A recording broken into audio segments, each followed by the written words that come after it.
تخيل وانت واكل حلة محشي كرنب وبطنك مكركبة ومش قادر، وركبت اسانسير ورحت مديها، وفجأة لقيت الريس دخل ركب معاك، هتعمل ايه؟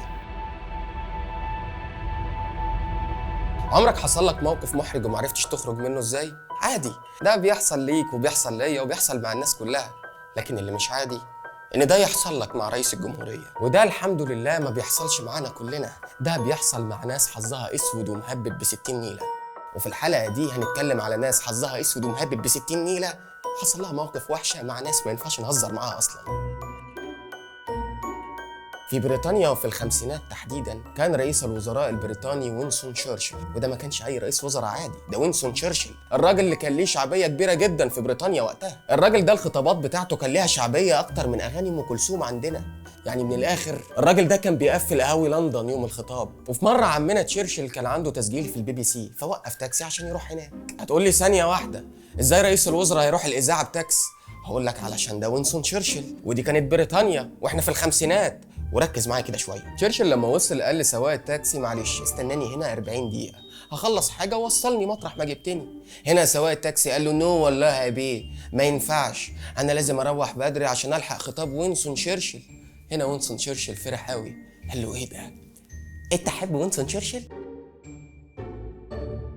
قال له طبعا يا بيه، ده وينستون تشرشل ده انا انتخبته مرتين في وان داي. وينستون تشرشل فرح قوي وقام مطلع من جيبه 10 جنيه استرليني، وشوف انت 10 جنيه اياميها كانت عامله كام، واداها لسواق التاكسي. سواق التاكسي بص على 10 جنيه وقال له يحرق ابو وينستون تشرشل على الارض، روح يا باشا شوف مصلحتك وانا واقف مستنيك.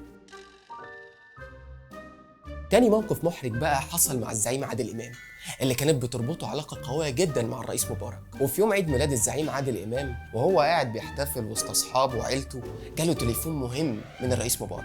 الرئيس مبارك كان بيهنيه بعيد ميلاده. انا برضه افتكر يعني يوم عيد ميلادي لقيت عمي منشني على الفيسبوك، قلت كاتب لي هابي بيرث داي، دخلت لقيته بيبيع الموبايل وعامل افري وان، بس عادي هو افتكرني. المهم السيده هاله زوجة الزعيم عادل امام اصرت انها تكلم الرئيس مبارك، فهنا الزعيم عادل امام حب ان هو يقول للرئيس مبارك معلش الست عندي عايزه تسلم على حضرتك.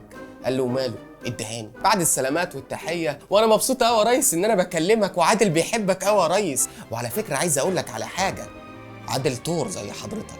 هي طبعا ما كانش قصدها كده، هي قصدها انا جوزي مواليد برج الثور زي حضرتك يا ريس، بس التعبير خانها. هنا الدنيا اتكهربت وعادل امام قام بص لها وقال لها انت بتقولي ايه؟ هات التليفون. وقام واخد التليفون قال له معلش يا ريس احنا اسفين يا ريس المدام عندي ما كانتش تقصد. هنا بقى مبارك كانت دماغه كبيره، قال له عادي ما حصلش حاجه.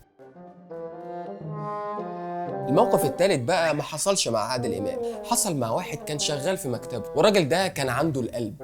فعادل امام ساله قال له انت سنك صغير ليه عندك القلب؟ قال له هحكي لك الحكايه. في يوم وانا راجع من الشغل وتعبان لقيت الاسانسير متعلق في دور من الادوار. الراجل مش يسكت ولا يروح يقعد في اون ذا رن ولا يعزل ولا يعمل اي حاجه، لا الراجل يفضل يشتم وانتوا يا ولاد كذا ويا ولاد كذا ويا بهايم يا بقر يا اللي فوق. وفجاه الاسانسير نزل، لا اللي بيفتح له جمال عبد الناصر. الراجل وقع جات له أزمة قلبية.